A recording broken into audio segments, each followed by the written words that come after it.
Welcome back to our lessons and for the preparation before Rosh HaShanah. This is a second installation, uh, second lesson. And in this lesson, we're going to go more in depth into the work that needs to be done internally in order to tap into the force of Bina that is available during this day. And we talked in our previous lesson that, let me see if I can go back in that way, it'll be easier to. So basically, we talk about, I got almost all the shofars in there, but we talk about the different sounds of the shofar, the tekiah, the shevarim, the teruah, the tekiah gadolah, and we talk about how these different sounds connect us to the forces of the patriarchs, and we add basically a fourth one in there, which is David Hamelech, King David, and tekiah will connect us to the forces of Chesed, which is uh, the forces of Abraham. Shevarim will connect us to the forces of Geburah or Din, which is the forces of Yisach. Teruah will connect us to the forces of Jacob, which is the forces of Tifaret, the central column. And then the Tekiah Gedolah will connect us to David Hamelech. And eventually, as we're going to see in this presentation, it's going to connect us to, or bring down the force of the Messiah, Mashiach. And how these forces are used to connect us with different aspects of creation. For example, Tekiah help us connect with the unity of everything. Shevarim breaks all the judgment, all these forces of chaos that will appear after we do this request to Bina. And help us also balance the left and right column into the central column. And then Teruah, basically what it does is sweetens the judgment. It completes the work of eliminating these forces of judgment and giving us access to these forces of Binah. And once again, Tekiah Gedolah, this is a tekiah, but it's different, it's longer. This will help us connect with the everything with a very much more complete way, in a perfect way, or in a higher level, complete with unity of all. Okay? So we also mentioned, about the 101 blasts that are made during the service of Rosh HaShanah, and how these blasts are divided into four groups. And the number 101 actually is the gematria of the angel Michael, which is the guardian angel of Israel, or Yashar Kel, those who want to connect directly to the Creator, Yashar El. And we talk about the first 30 blast that connects us to Abraham, corrects the Avodah Zarah, the idolatry. The 30 blast connects us to Yitzhak and correct any sexual misconduct. That doesn't mean necessarily physical sex. It also has to do with forces of creativity and procreation and spirituality improperly used. And then the next 30 blast connects us with Jacob, and this is to correct the damage that we have done by causing pain to other people, and also to other members of what we call the hierarchy of life, meaning animals, and Then we have 10 blasts. Those belongs to David, and they're to correct the Lashon Hara. And I mentioned the Lashon Hara is the reason why we have division, wars, of course, and also plagues. Like in this point in time, we have a pandemic with the COVID-19, and if you really look back, you're gonna see that all these hatred that we see between people, finding excuses of hatred because of race, hatred because of religion, hatred because of anything that they can find that is different another person, is based in Lashon Hara. And it creates division. People start seeing divisions in anything that they can find an excuse in order to hate somebody else without a cause. And that's why, it's important to have this type of connection to each of those sounds of the shofar during the service. In that way, we know what we need to be working internally as we hear these sounds. And if you're the person blowing the shofar, you more than anybody else need to make sure that you have the proper intention, that you have all this information in your mind when you blow in the shofar a certain time during that service, right? And then the final blast, which is the Tekiah Gedolah. It's only one blast, and it's really long. That connects us, like I said, with the unity of all, but in a perfect way, in a higher level of spirituality, and that completes the whole number of blasts, which is 101. Mikael is also the angel that will carry all this service, all this work that we have done to the altar of the Creator, and from there, uh, we will receive according to our effort. Then we mentioned the simanim, and if you, I'm not gonna cover this right now, but make sure you see the first installation, the first part, and that way you will know what it's the meaning behind them. And then the second installation, that's what we're gonna start now. We're gonna be talking now about the work and the details of that work that we need to do during Rosh HaShanah. And some Kabbalists, you're gonna hear them say that Rosh HaShanah is not the birthday of Adam, but it's basically not a birthday, but it's a time when we are remembering when Adam came to earth. And basically, we are celebrating the fall of Adam from Gan Eden to the physical realm. And they will explain to us that this is so because at that moment, every year, the worlds align in order to, or the worlds aligned, let's talk about the past, we're aligned in order to let Adam fall. So every year that happens, but it's not only to give because of what happened to Adam, but it's also to give us an opportunity to elevate ourselves. So our way down is our gate up. And they say that's what we need to be aware in this day. Others say that is the birthday of Adam, and you're gonna find information about that in the Talmud, and you're gonna find also in the Zohar, mentions that as well.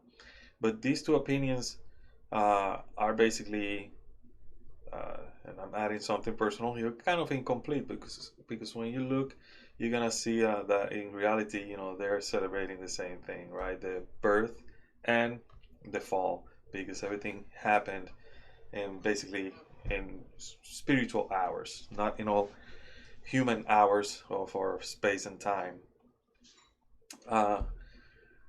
And what the Kabbalist teaches is that in Rosh Hashanah, because of this alignment of this world and forces in spirituality, in order to open the gates for us to tap into Bina, the Gan Eden, which is this force of Bina, connects with this world, with Malchut. The only thing is that we need to create a bridge. We need to create a bridge, and we need to know how to create this bridge. And the Kabbalists tell us that Sadly, most of the people, most of the Jewish people, and most of those who want to follow the Torah don't know this.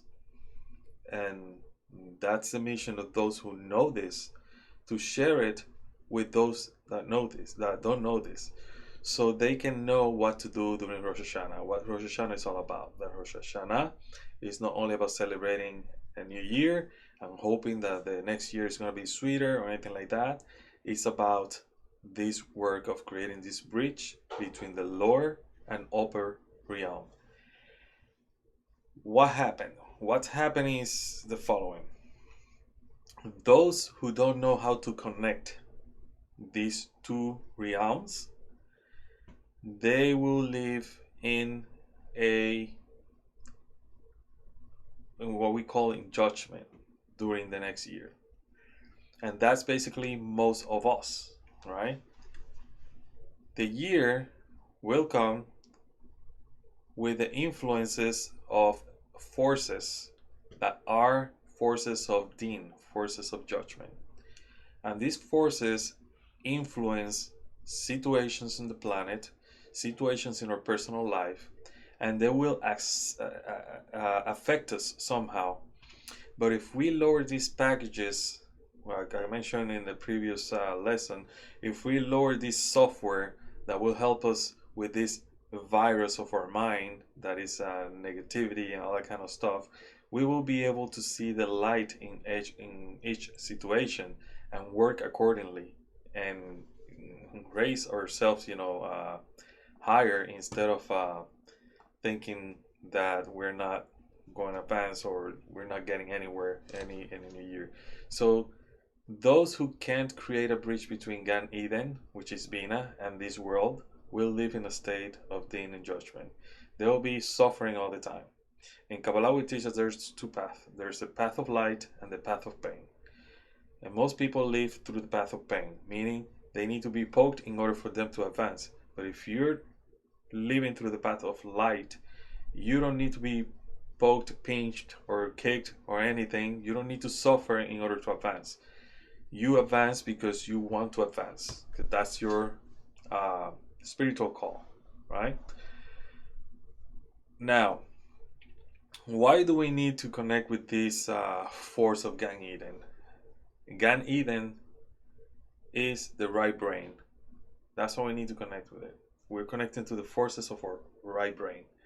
And our right brain, those of you who know, about physiology and psychology and everything, it deals with different things, with different aspects of than that of the left brain. It will help us connect to spirituality. It will help us see reality not as something physical, but as part of something that is bigger than us, right? So that's something I want you to think this day. So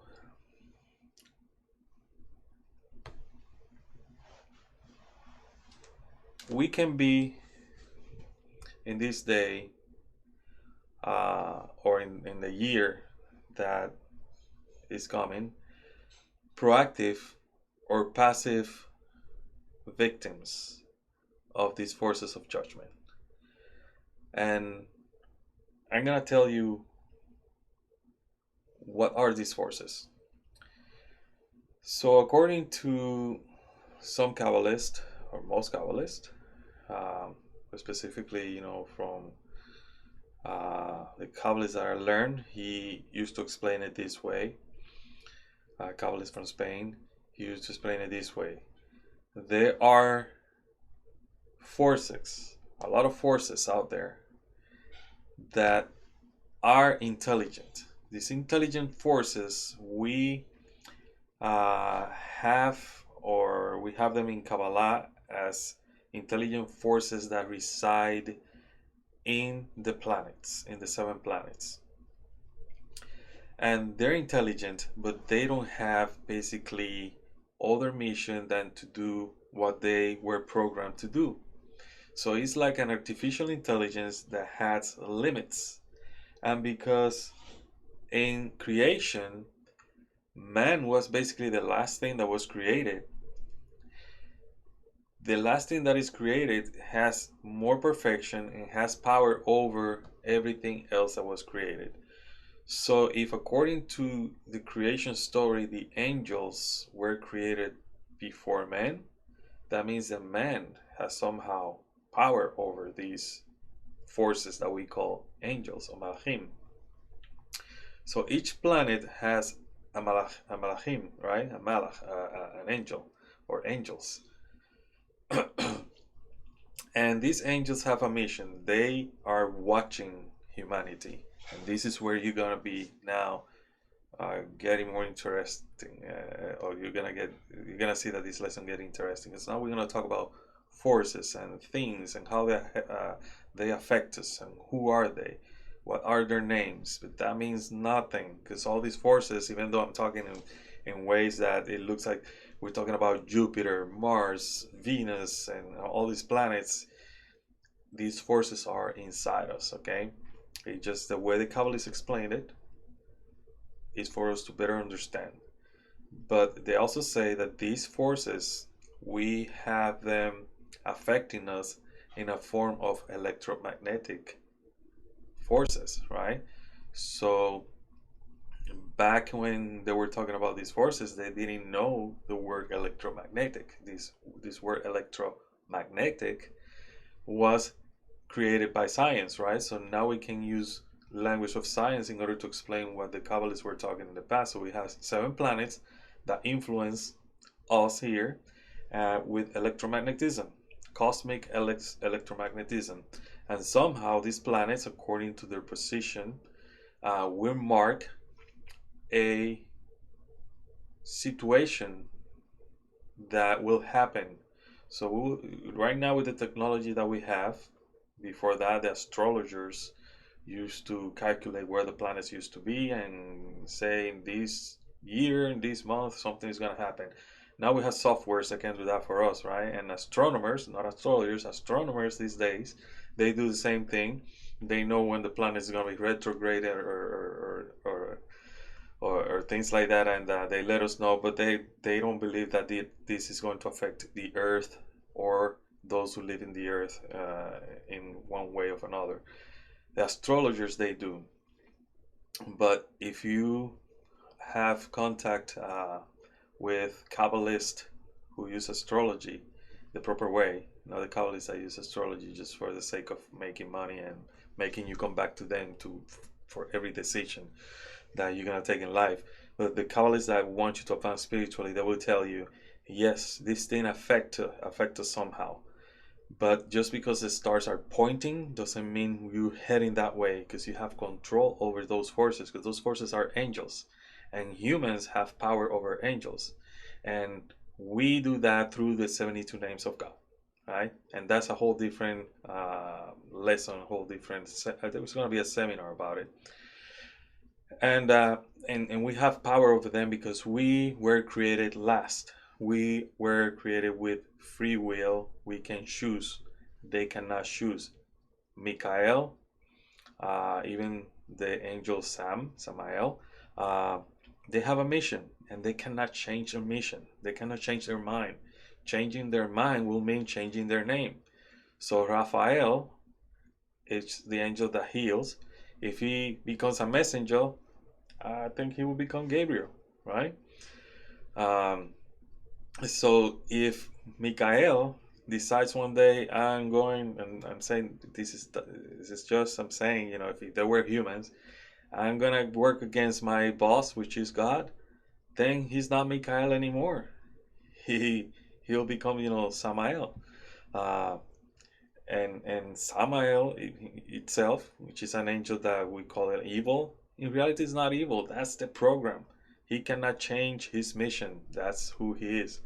So, but if we are aware of these forces that are out there, and they're there for a reason to help us advance spiritually, because without them we will not, we will feel comfortable. We can, live in peace without doing anything for the Creator, because nothing is bugging us. We don't feel that pain. They will help us advance through pain. And these forces, what we call the angels of the planets, They are watching us. They're what they call the watchers, ancient aliens, something like that.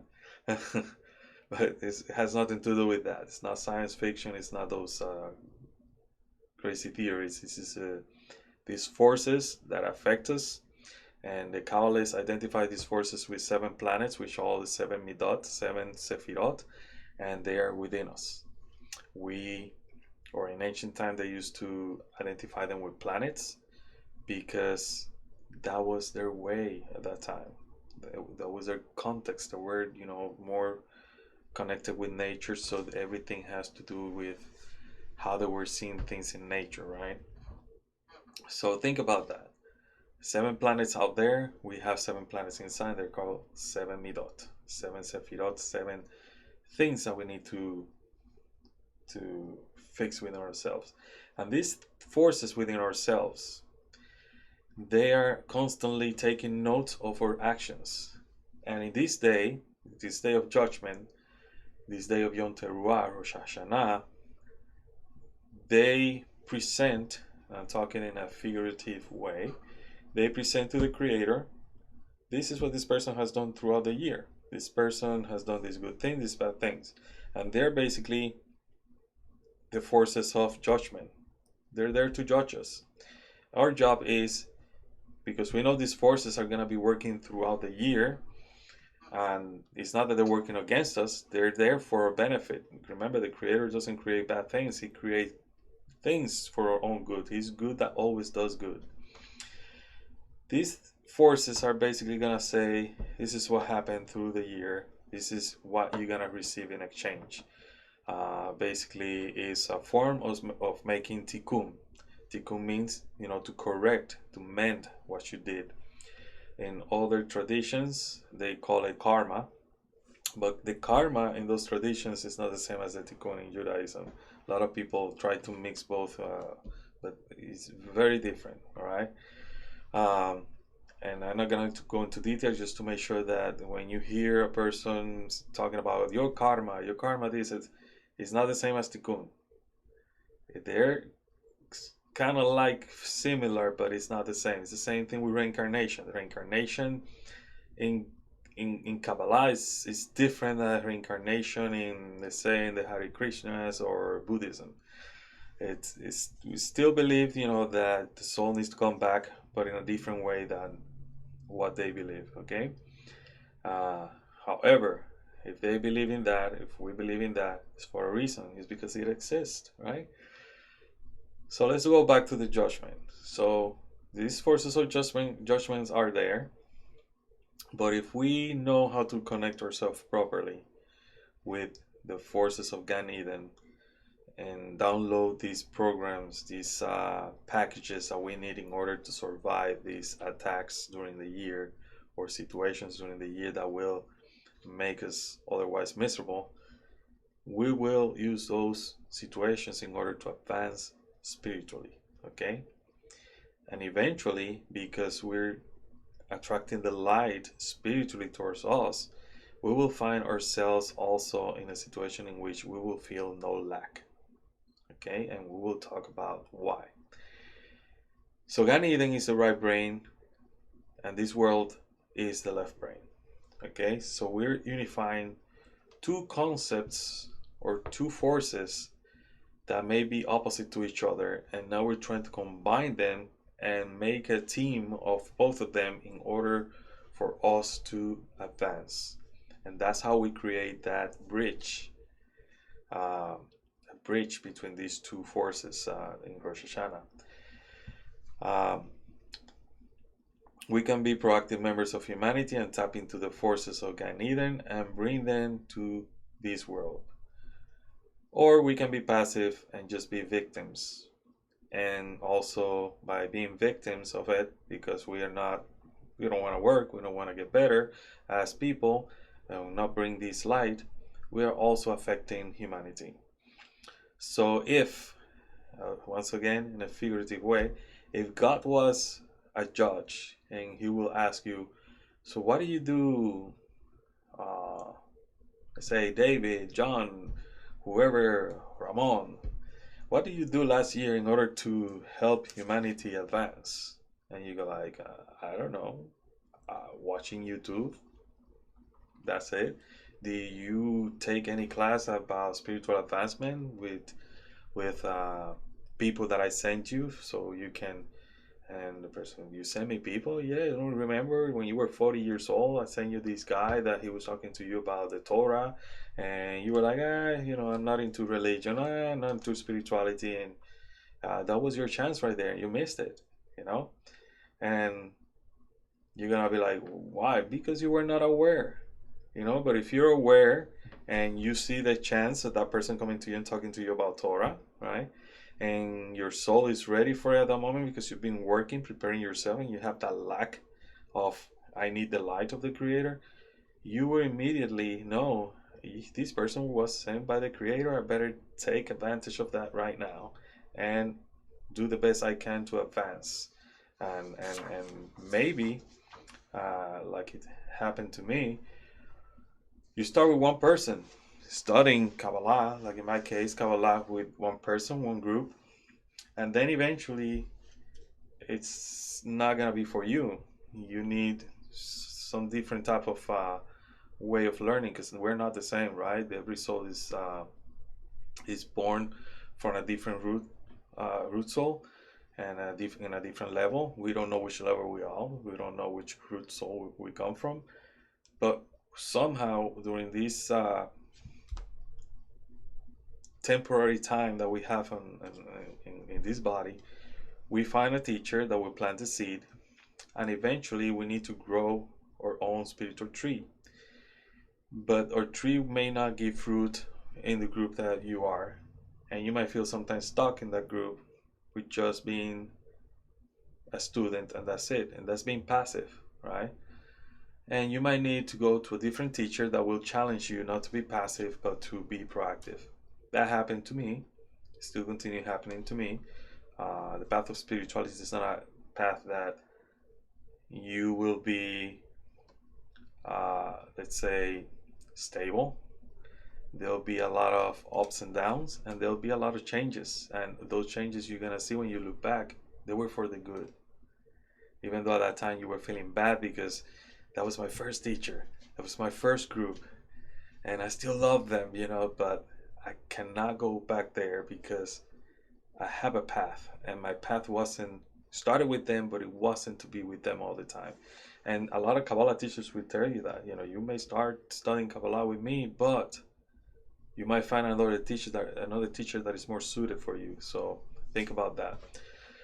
So that's the spiritual work, so let's go back to Rosh Hashanah and let's talk about Adam. So Adam, as we mentioned before, that some of the Kabbalists say that it's not the birthday of Adam but the fall. Some of them say, like we mentioned in the first installation, that is the birthday of Adam. Adam was born this day. And you're going to find also that the world was created this day as well, right? But anyway, so Adam, the world was created 5 days prior to the new year, Rosh HaShanah.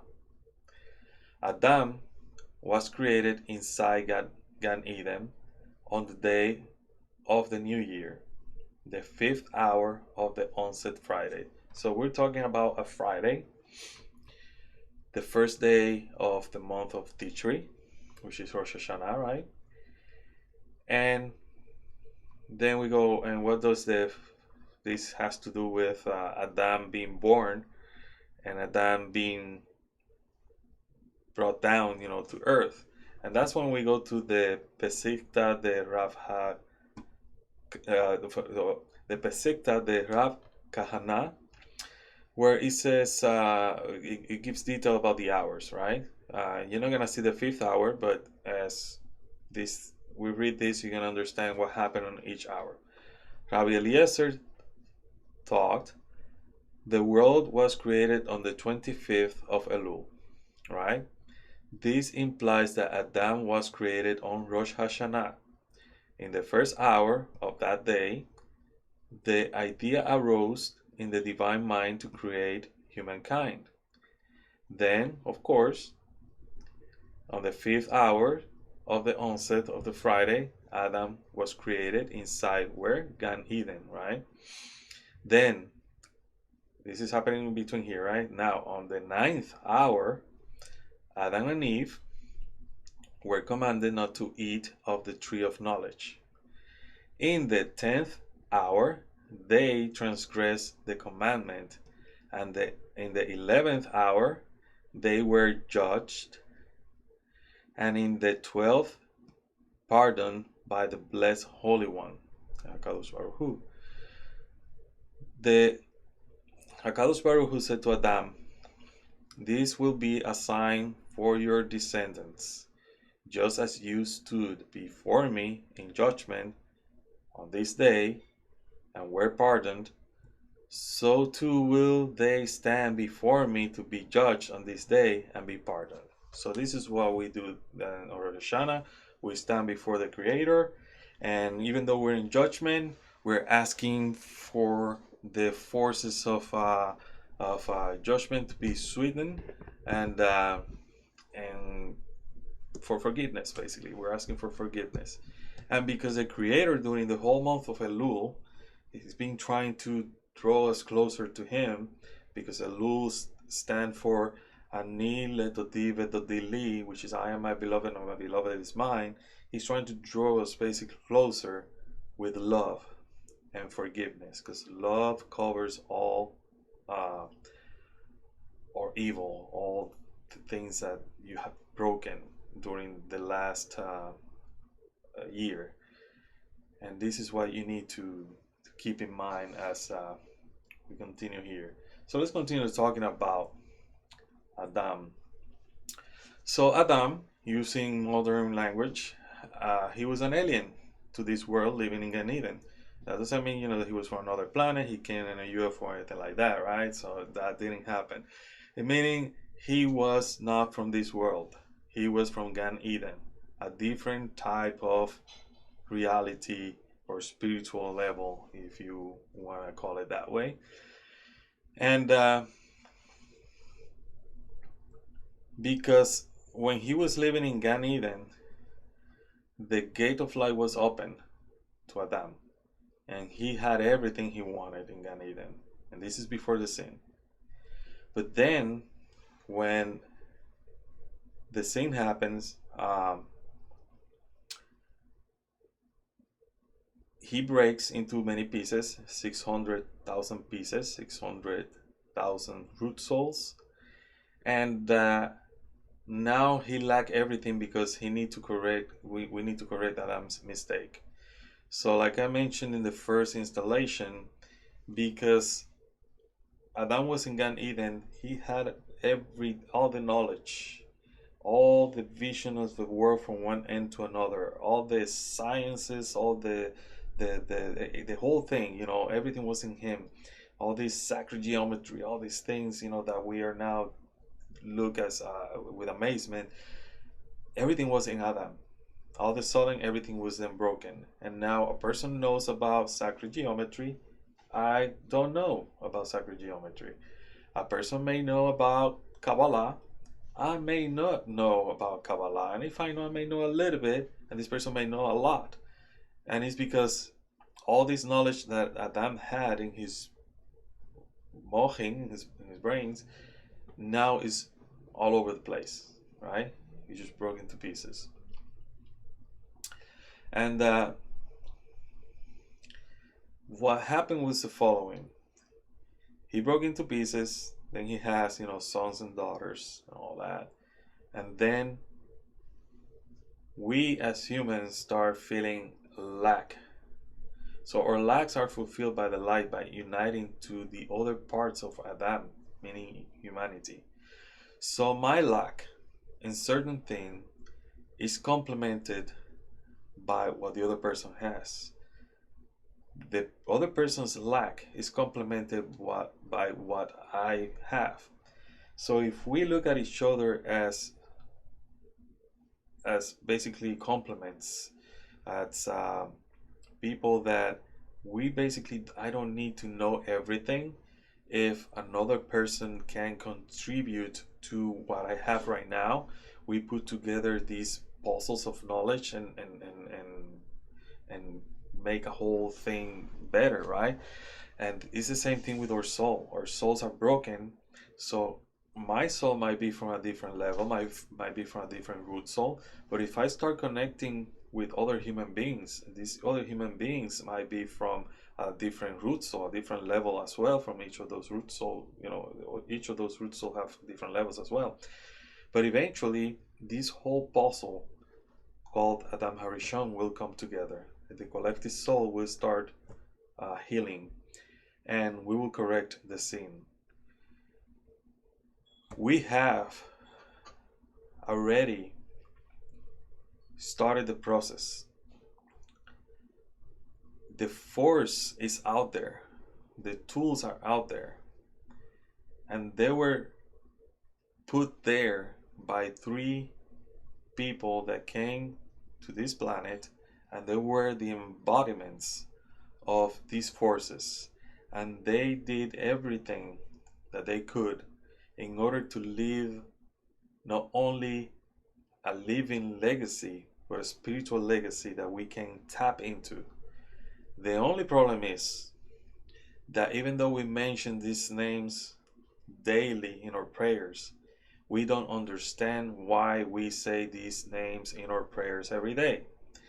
We mention Abraham, Isaac, and Jacob, our forefathers, but we don't connect to what they represent, because some of us read the Siddur, the prayer books. For those of you who are not Jewish, is a prayer book where we have the daily prayers, and there's a Siddur also for Shabbat, and we have prayers in which we mention, the God of Abraham, Isaac, and Jacob, right?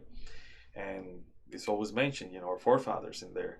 And they're mentioned because it's to remind us that we need to connect to those 3 forces in order to achieve our spiritual goal, which is correction of Adam's sin. Because Abraham, Isaac, and Jacob corrected Adam's separation from the light. The problem is that we disconnected, and we still disconnected. We're working in an unconscious way, and we're not tapping into the consciousness that is out there. Something interesting is that in today's science, they talk about consciousness. So even science is tapping into this idea of consciousness, how the universe is conscious, how the universe, when they look at it, in the same way that we should look at it in Rosh HaShanah, that we look at, we're trying to tap into Bina, how the universe is basically full of infinite possibilities, that everything is possible, and that we're the ones that create our own reality, that the universe will basically act or react according to how we observe it. And the biggest example out there is a physics experiment about the light, that the light can behave like a particle and also as a wave, and it all depends how we observe it that we will see the result. So, and that's amazing, because that's actually corroborates all the things that the Kabbalists are saying, when we talk about Bina, when we talk about these infinite possibilities, when we tap into this force of Bina and these packages and everything and all that, right? And the infinity of the universe, whether it is the universe when we look at it from the big or macro point of view, or from the micro, very small point of view. They thought that the atom was the only little part, and then they saw that the atom was made of other little parts, and then they keep discovering little parts like quarks and that kind of stuff. So science is tapping into this as well from the physical point of view. Kabbalists were tapping into this from the spiritual point of view, and they left a legacy for us. So we have Abraham, Isaac, and Jacob doing that for us, leaving those packages that you can go and get in order for you to advanced spiritually. And then we have in the future, we have others, like David, Solomon. We have then in the future the Kabbalists, like the Ari, the Baal Shem Tov, the Ari. And in modern times, we have the writings of Baal HaSulam, which is wrote basically or made comments on the Zohar and the writings of the Ari in a more modern way so we can understand it. So those packages are there, but if we don't know where to look for and how to look at them and how to use them, they mean nothing. They'll be just information, just knowledge, right? So we still don't have what we need because we cannot connect to the patriarchs, to Abraham, Isaac, and Jacob. And in Rosh HaShanah, we have that opportunity to connect with the patriarchs. So in Rosh Hashanah, we're connecting to Adam's consciousness. Remember, Adam was a person, like I mentioned, he has all this knowledge, he has all this super consciousness. And he basically, when he broke into pieces, he's now basically, each of us are him, and we need to come together. So what we're doing that day is we connect in the name of all humanity, not for personal gains, okay? So we're trying to connect to Adam, but not because I want to be the wisest person in the world or anything like that, or because I want to achieve a higher level of spirituality for my own sake. That will not work. That's not the way spirituality works, okay? So prior to Rosh Hashanah, we connect to the forces of repentance.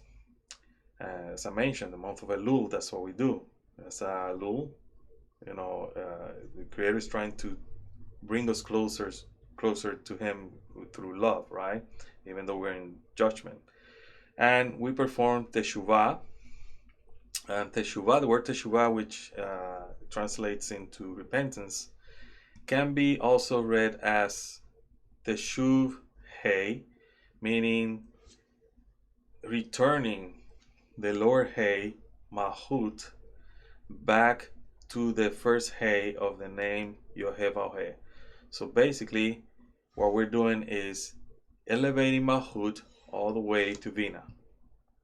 But for that, we need to create a bridge, right? The 6 intermediate Sephirot. So we're elevating our Nefesh and using our Ruach as a bridge in order to reach the Neshama. So I hope this is starting to make some sense now from what we learned in the first lesson. The tapping into this force is basically elevating our souls from the point of Mahut to the point of Vina. From the level of Nefesh, which is a level of basically physical life, to a spiritual life, the Neshama. From a body, or the energy that keeps the body alive, to a level of emotions and thoughts. Okay? So it's very important to know. Okay?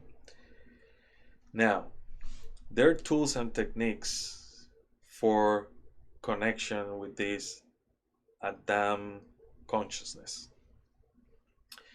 And one of the tools that we have out there is the 72 names of God. However, you have to understand that these names is not like some people teach you out there. You just meditate on that name and you get what you want from those names. Those names cannot be used, and I make sure you make a note of this. The 72 names of God cannot be used for personal gain. You will use this name only for the sake of other people. So if you lack, let's say, if you lack clarity in life and you want clarity in your life, you will find that there's a name for that, to find clarity in life. But you cannot use it for yourself. You have to probably find someone that also needs clarity and then use the name of God, meditate on that name of God, use the proper meditation, so you can be the conduit so that person can have clarity in his or her life, and in that way you will get clarity as well. But if you use it for yourself only, it will not work, okay? It's that's the only catch with these 72 games, 72 names, and it's not a game to play with this game with these names. So you're gonna see a lot of books out there, 72 names of God, and this name will get you happiness. This name will get you love. This name will break negativity in your life, and that's not it. In fact, these names are also a weapon or a tool that will help us with the forces of these malachim, with these watchers that are watching, writing down every actions we do in life. And with these names, that's how we can actually mitigate or use those forces of those um, or use those forces in our favor as well. Okay, so tools and techniques of connection. The name that we can use Rosh HaShanah in order to have connection with Adam is the name Vav He Vav, and that's the first of all the 72 names. There's another Vav He Vav in here, but it's not the same as this Vav He Vav over here. Okay, just get there over here. All right, and the reason for that is because this name equals 17, and 17 equals the word Tov, which is good, and Tov is basically the state in which Adam was living in the Garden of Eden. Because remember, wherever the Creator was creating something, and the Creator saw that it was good, right? So he was living on that state, on the state of this name, the Vav He Vav. And that name will be found also in the Kiddush, when we say Yehi Erev veYehi Boker Yom Hashishi Bechulo Hashamayim veHaaretz veKol Tzavan. And it was evening and it was morning, the sixth day, and the heavens and the earth and all that filled them were complete. And the name Vav He Vav is found in Bechulo Hashamayim veHaaretz. Okay, so it has to do with basically the connection with the heavens and the earth. What are the heavens and the earth? The heavens is Serampin, the 6 Sephirot of Serampin, and the earth is Malchut. So you have Malchut, Serampin, and when these two are connected, which is the Vav and the He, you will have then a connection with the forces of Bina, which are the forces of Gan Eden. And this, because it helps us connect with the forces of Gan Eden, this will help us connect with the energy of Adam before the fall. And if you are aware of this name when you're doing the kiddush for Shabbat, this is a good meditation, good Kabbalah, good intention, to do as you mentioned, these words, and you start opening, the prayers for the kiddush with the Yehi Erev veYehi Boker Yom Hashishi, and then you meditate with this name in your mind properly. And we will talk about how to use the 72 names in the future, how you need to put basically using the name of God. You have to use the name of God in order to meditate them properly and use them for the sake of others, in order to tap into those energy properly as well. Okay, so that's one thing, but you can meditate on this name, right? You can use it as long as, like I mentioned, you can use it just like that, Vav He Vav, in a simple way. Just make sure when you meditate in this name, you're meditating as if the letters are fire. Some Kabbalists will tell you, imagine that they are black fire on a white background, black fire. Others will say, just meditate on the letters that they're black, but they're like a nair, like a candle in the top. Each of those letters will have a candle in the top. It doesn't matter which technique you use. What matters is the energy represented by each of those letters, and the concept, of course, of those letters, which is the concept of tapping into the energy of Adam's consciousness before the fall. Okay, so next here, tools and techniques once again for connection. So in here we're going to talk a little bit about more in depth about certain things that you probably haven't heard before, about the shofar, and how the shofar is used, right? And in Rosh HaShanah is the head of how the forces of creation will interact with humanity. These forces of creation are the forces that I mentioned before. These forces are the ones that influence situations and also our actions and reactions. We suffer the consequences of these natural laws, but we can manipulate their forces in Rosh Hashanah before they affect us. And when I say manipulate these forces doesn't mean that we can change the outcome of those forces for humanity. We can do that if we all unite and have the same thought and intention. But it will work mostly with how we see things, how we react to these situations, and that will mitigate the consequences of, or the negative consequences of these energies, especially the energies of judgment, right? In this way, we will influence not only the earth, but also other worlds and dimensions that we have no knowledge of yet. So Kabbalists and modern Kabbalists has been very open recently talking about that we cannot be thinking that the planet Earth is the only planet with life, and that physical life as we know it in planet Earth is the only type of life, and that this dimension that we live is not the only dimension, especially now looking at how even science have tapped into that type of subject as well, with mathematical equations and all these things, right?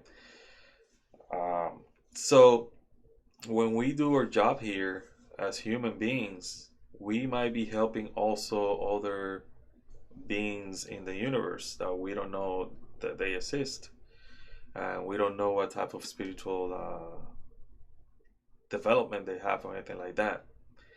We might be also at the same time helping advance spiritually interdimensional beings, right? Beings from other dimensions as well. So our job is very important. Humanity is that important. Our job can influence creation as a whole. In fact, we're co-creators, right, with the Creator. We can create our own reality for ourselves, and also reality for other living things in the planet. So that's a lot of responsibility, right? So think about that. When we tap into the forces of Binah, forces of Gan Eden, it's an opportunity to tap into a different spiritual dimension and be a participant, an active participant of that Adam consciousness, all right?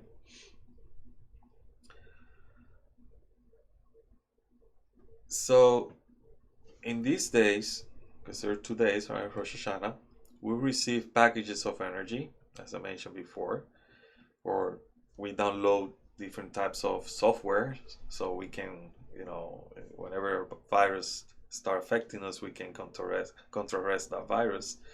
We choose what we need to manifest. We choose how we need and what we need to manifest them in the physical realm. They express in the emotional and mental realm. So we mentioned before in the slide of right here, which has to do with the mental and emotional realm, the Ruach and Neshama. They manifest in that because it elevates us, right? But if we're not creating the proper bridge in here, they will affect us emotionally and also mentally, in a very negative way. And that's why you have to do this job properly, with the proper kavanah, with the proper intention. And one weapon that we have in order to uh, start doing this job properly during Rosh Hashanah, and to help ourselves align with these forces of Rosh Hashanah properly, not only mentally but also emotionally, is by hearing the sound of the shofar. The shofar, the name shofar, right, has a secret. And the secret is that the shofar is there in order to improve our situation. So shofar can be also like the word le shaper, which means to improve.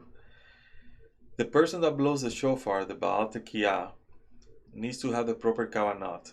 It's not enough just to hear the shofar or hear it. You gotta have the proper kavanah. It's not enough to blow the shofar, in a proper way, and be, a person that knows how to blow the shofar really well and make different sounds and all that kind of stuff. You have to have the proper intention, because by the sounds that you use of the shofar is how you draw the light down to earth. So the shofar has basically in itself three forces as well. And these three forces represent the left, the right, and the center. And they also represent the three mother letters that you will find in the Sefer Yetzirah, the Aleph, the Mem, and the Shin. So, and the reason is because the Zohar tells us that when you blow the shofar, you're using the fire, and the fire is basically the energy that you use to blow the shofar. And the shin should be here, just in case you see the shin here at the end. The shin should be here, and then the mem and the aleph should be here in the body of the shofar, because the air and the water is what travels here and creates the sound. Meaning that the as you blow, that wind and the vapor of your mouth join together to create the sound. Some Kabbalah says, that the mind, the water means, the saliva, because you need to have your lips wet, and the air that makes your lips vibrate, and the shofar then, amplifies the sound of that vibration. And the energy that you use, which is the nefesh of your body, that's the fire. Okay, and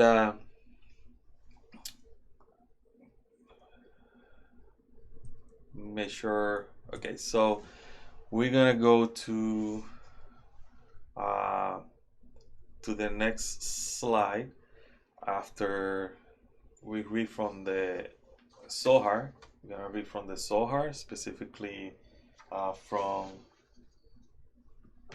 the portion Vaira, and this is from the Sulam commentary, paragraph 381, and I'm reading from the Kabbalah Center Zohar, the Zohar.